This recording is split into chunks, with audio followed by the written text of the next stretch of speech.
everyone. Today we are diving into a world where the ocean was like the Wild West, and countries were racing to be the first to make their mark across the globe.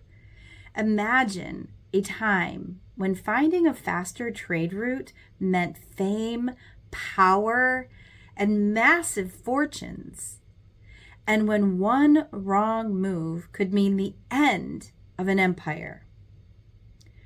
We're talking about pirates, explorers, massive trade deals, and the beginning of a global network that would change everything, even what people ate for breakfast.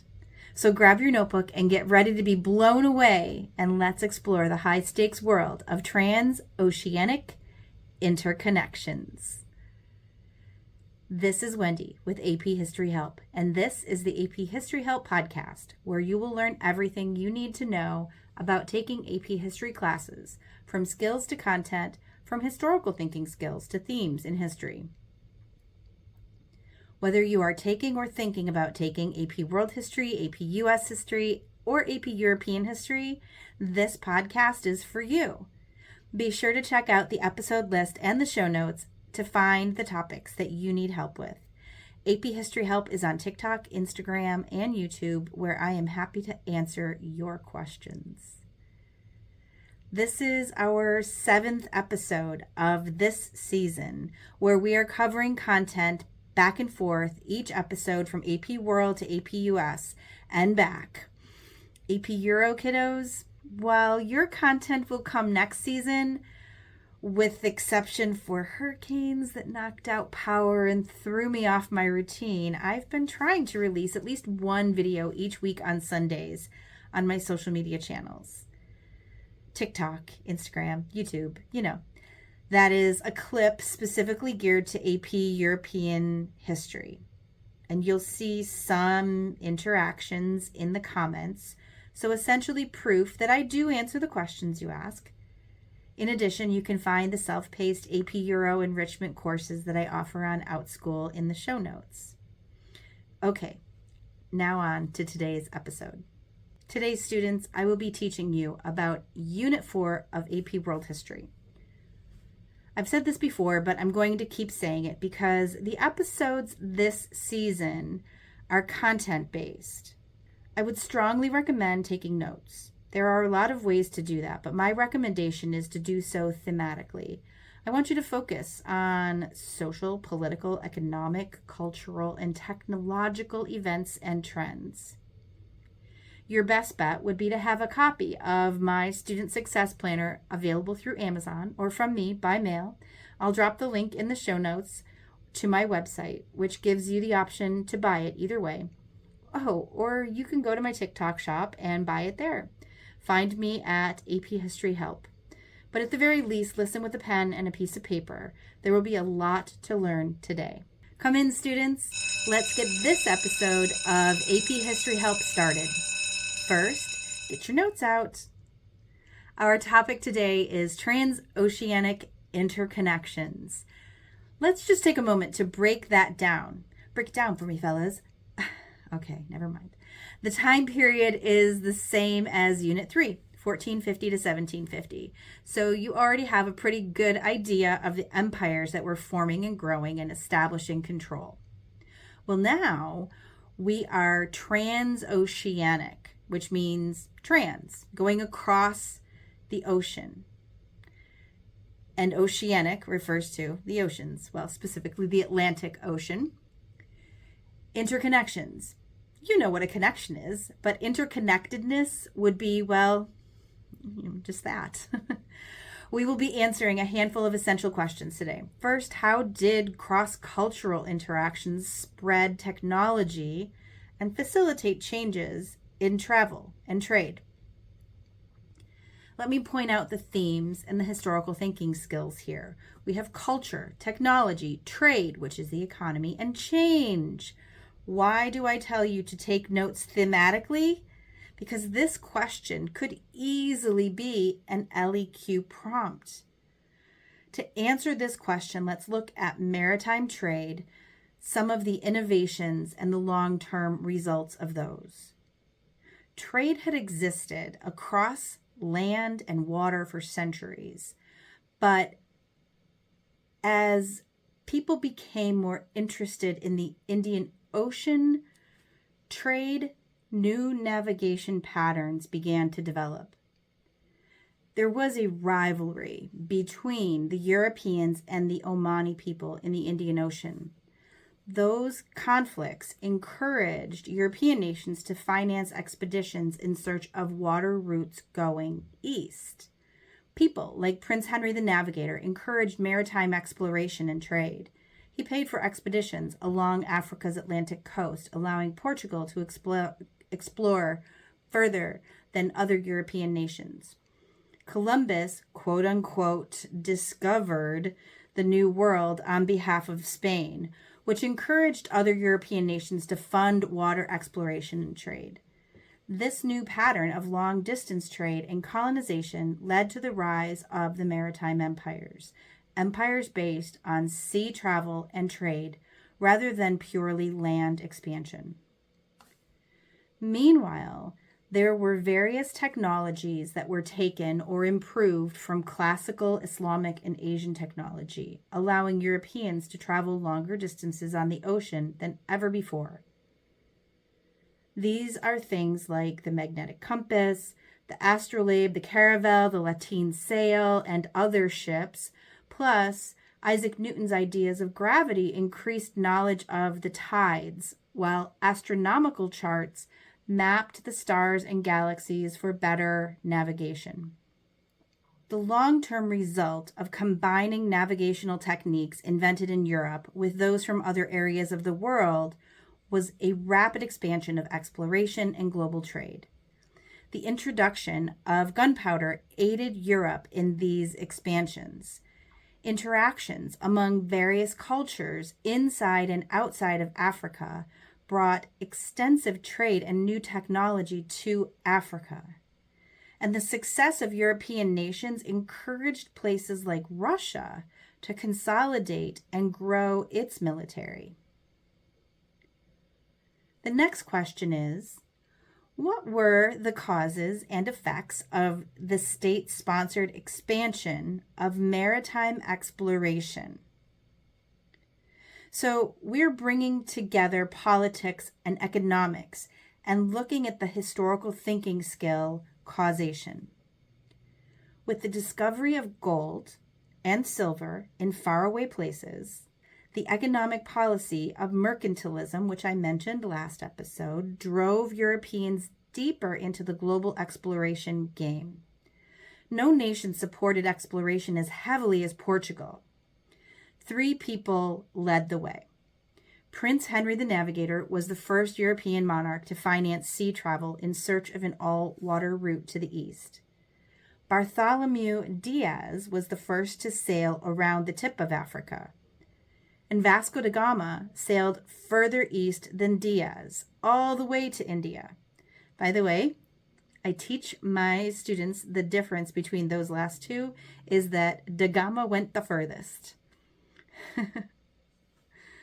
Portuguese ports in India were the first step toward the creation of their trading post empires. In the early 1500s, Portugal had superior weapons and navigational technology. Alfonso de Albuquerque won a battle against Arab traders to win the port of Malacca, basically the door to Indian Ocean trade. This allowed them to dominate the Indian and African coasts. Then they went to China. This didn't change China much, but missionaries followed. Now, China didn't like this and eventually closed their doors to trade. In order to ensure a monopoly in the Indian Ocean trade, Portugal built armed trading posts around India and Africa. This made them the first trading post empire, an empire built on trade rather than on land. They didn't have enough people to control lots of land, though. They were a small nation, lacking in workers, plus there was corruption by merchants and government officials. By the 17th century, they had major Dutch and English rivals. Eventually, Portugal is overpowered by the English in India and the Dutch in Malacca. They go to Japan and bring missionaries, But like China, Japan closes its doors to this trade. While Portugal was the first Western European nation to reach the Indian Ocean by sea, Spanish ships were the first to circumnavigate the globe, with the expedition headed up by Ferdinand Magellan. Spain annexed Manila near the Philippines, and it became a Spanish commercial center, with many Filipinos becoming Christian. Spain was hooked on exploration. Soon, they came into contact with the indigenous Americans like the Incas and the Aztecs. This made exploration and colonization profitable. Europeans quickly began using slave labor to grow crops and harvest valuable goods. In China, they quickly bought into the silver trade. Silver was transported on giant Spanish ships called galleons. In Manila, Philippines, galleons traded European silver for Asian luxury goods, and these galleons had a direct impact on the silver trade. The Chinese government soon shifted to a currency based on silver, and it became a dominant force in the global economy, making places like Spain and Europe insanely rich. France started sponsoring expeditions in search of the Northwest Passage, essentially a waterway to East Asia, and spices in the 1500s. We know now that that does not exist. Jacques Cartier sailed from the Atlantic Ocean to the Northern Americas. He did not find a water route to Asia, but he did claim part of what is now Canada for France. Eventually, France realized that there were lots of resources in North America, and they didn't need to look for a way to Asia anymore. And as a result, they became heavily involved in the fur trade. They established Quebec as a French fur trading post, and missionaries tried to convert natives to Christianity. Now, the French rarely settled permanently. They simply traded furs trapped by natives to sell them. And as a result, they had a better relationship with the Native Americans.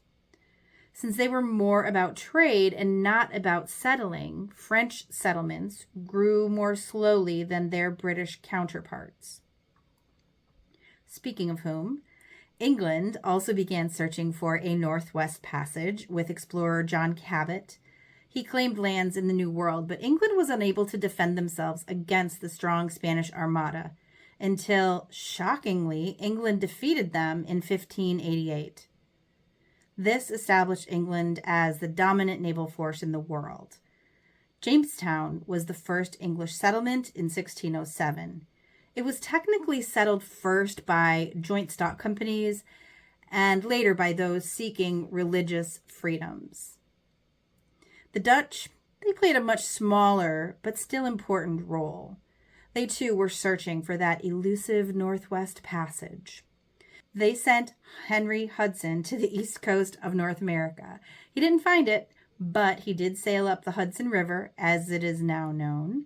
His explorations were valuable to the Dutch, and they claimed the Hudson River Valley and the island of Manhattan, which they called New Amsterdam, and now we call it New York City. This port was hugely prosperous because of its location near a major river flowing to the ocean. Our next question is, what were the causes of the Columbian Exchange and its effects on the Eastern and Western hemispheres? The new connections between the Eastern and Western hemispheres resulted in the exchange of new plants, animals, and diseases known as the Columbian Exchange. European colonization of the Americas led to the unintentional transfer of diseases by way of mosquitoes and rats, and the spread of diseases that were devastating, including smallpox, measles, and malaria. Some of these diseases substantially reduced the indigenous populations, with catastrophic effects in many areas. Before the Columbian Exchange, Native Americans ate very little meat. Introduction of new meats like pigs and cows changed American diets. The horse was also brought to America, Natives could hunt over larger areas, leading to a surplus of food. Hostile interactions also increased between tribes, and food surpluses allowed natives to focus on art and spirituality more. Europeans took home corn, potatoes, tomatoes, beans, peppers, and cacao. Introduction of these new foods resulted in massive population increases in Europe. As cash crops begin to be produced in the New World, forced labor rises. African slaves brought okra and rice to the New World, while tobacco and cacao produced in the New World by slaves went to Europe. Spain focused on silver in the New World, but Portugal focused on sugar. This really kickstarts triangular trade and the forced migration of enslaved people into the New World. Sugar cultivation in Brazil required the constant importing of slaves from the Congo and the Swahili coast. The profitability of sugar encouraged Spain to focus its colonies on cash crop agriculture as well. And sugar soon eclipses silver as the main moneymaker for Europe in the New World. Tobacco would soon follow. The forced movement of African people is known as the African diaspora. Their language did not transplant well into the New World. Some African languages were combined with colonizer languages like Creole in the southern U.S. And African music came to the New World and was used as a means of survival under harsh conditions.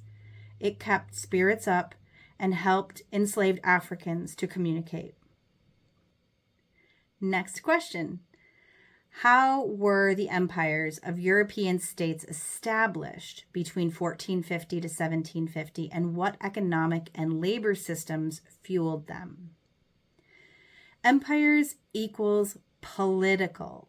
We have the word economic, but what is the historical thinking skill? What are they? Changing continuity? Causation? Comparison? Right, how they were established would indicate causation. In Africa, trading posts were set up in Africa by the Portuguese and then other European powers after Prince Henry the Navigator traveled around the continent. Some rulers realized there was a military advantage to exchanging guns for slaves and grew wealthy. You can see European influence in West African art, which depicts Europeans as intruders. The Asante Empire and the Kingdom of Congo grew in influence after trade with Europe, and the Portuguese takeover of the ports on the Swahili coast threw the African region into a long-term decline. Meanwhile, Japan tolerated the Christian missionaries that came from Portuguese and Dutch traders until the influence of Christianity just got to be too much, grew too strong. In 1587, the Japanese government banned Christian worship. By 1630, foreign influence was very limited, with foreign books and travel banned by the government. Japan allowed some Dutch merchants to live on a secluded island, but they were largely isolated. Power was highly centralized, but Japan had limited knowledge of outside influences. And in China, the Ming Dynasty worked to limit outside influence by restricting trade. They believed they were superior to the rest of the world, so they prohibited foreign trade, destroyed dockyards, and limited the size of ships. They also focused inward and reconstructed the Great Wall.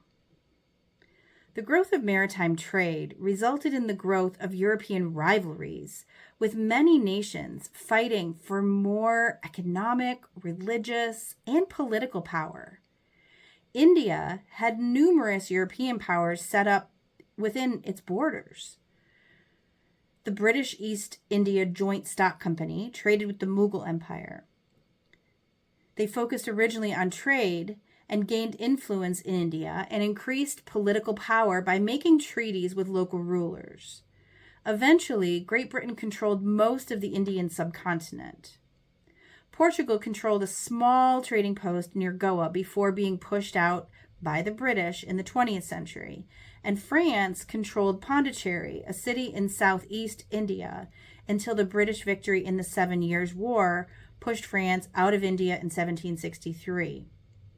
Great Britain was on the way to establishing a truly global empire with trading posts in the New World, Africa, and India. New Spain was established by Hernán Cortés and the Spanish Empire after the defeat of the Aztec Empire in present-day Mexico. First, the Aztecs were greatly weakened by disease. This enabled the Spanish to conquer them and destroy many of their records and artifacts as they melted Aztec treasures to send gold home.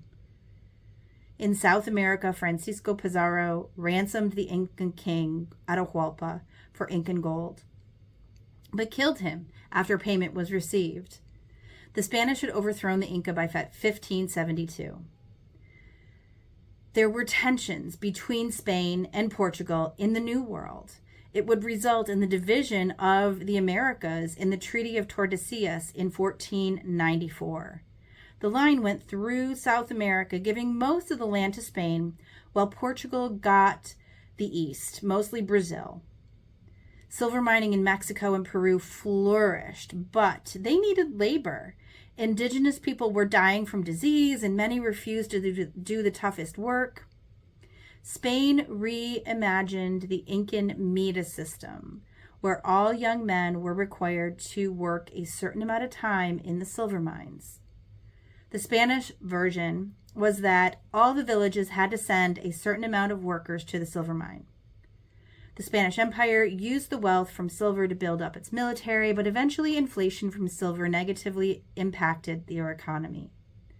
In addition to exploiting the Mita system, colonization led European nations to using other systems of forced and coerced labor.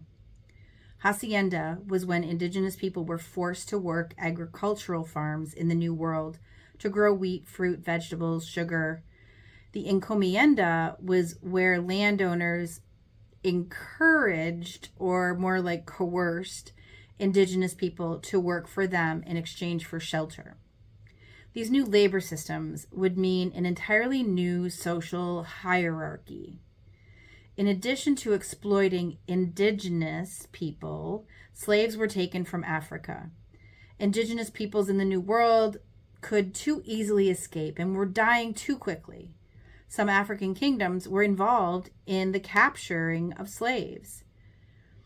10 to 15% of slaves died on the Middle Passage. And there were more women left behind, which led to polygamy and the African governments being unstable. Our next question asks, how did the development of state power result in external and internal challenges in the period between 1450 and 1750? We could be comparing the external and the internal, or we are once again looking at causation, and the theme again is political, as it has to do with state power. As empires grew and changed, many social, political, and economic groups resisted state expansion through a variety of challenges to state power. The Fronde Rebellion, internal, as it was in France, saw nobles whose power had been weakened rebel against King Louis XIV. They lost, by the way. The Maratha Rebellion in Mughal India saw a Hindu warrior group rebel against the Mughal Empire, many of whose leaders were Muslim. This created the Maratha Empire, which effectively ended the Mughal Empire. The Pueblo Revolt against the Spanish in modern-day New Mexico was where the Pueblo and Apache natives rose against the Spanish.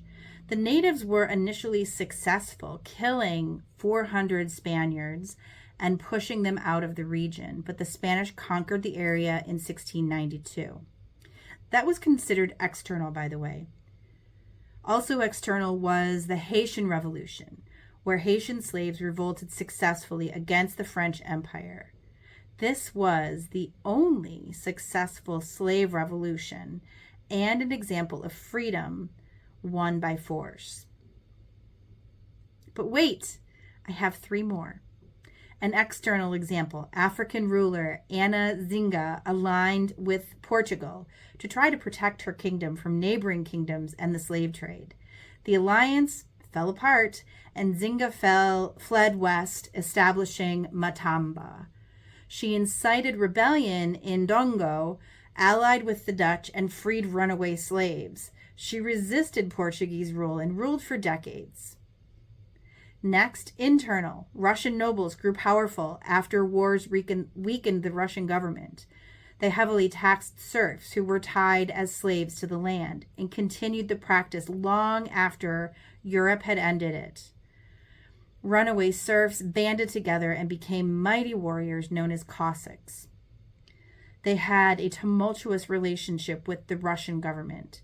In what would be called Pugachev's rebellion, the peasants rose against Catherine the Great, who gave the nobles even more power over the serfs. Cossacks, led by Pugachev, gathered forces to challenge her power. They were put down by Catherine, who used this as an excuse to gather more total power against her people. Slaves in the Caribbean fought to gain freedom in the Maroon Wars from England. Maroons were descendants of runaway slaves, and they formed independent settlements under Queen Nanny. And in England, we see the Glorious Revolution, an internal and bloodless revolution. Catholic King James I of England was anti-Protestant, which made people mad, so Protestants invited the nephew and son-in-law of James I, William of Orange, and his wife Mary II, to invade England. They were Protestant, and they agreed. So the Glorious Revolution strengthened the power of Parliament. It was bloodless, but tensions in Europe over religion and rule continued. As we are wrapping up Unit 4 of World History, as I'm sure you're figuring out, social hierarchies are pretty important. And there were some changes that took place during this time as the result of these new interconnections and empires. As societies face rebellions from outside and within, social hierarchies begin to develop and transform. In Europe, the treatment of Jews showed the majority treated non-majority ethnic groups in different ways. The Jews had been expelled from England in 1019, from France in 1394, and from Spain in 1492.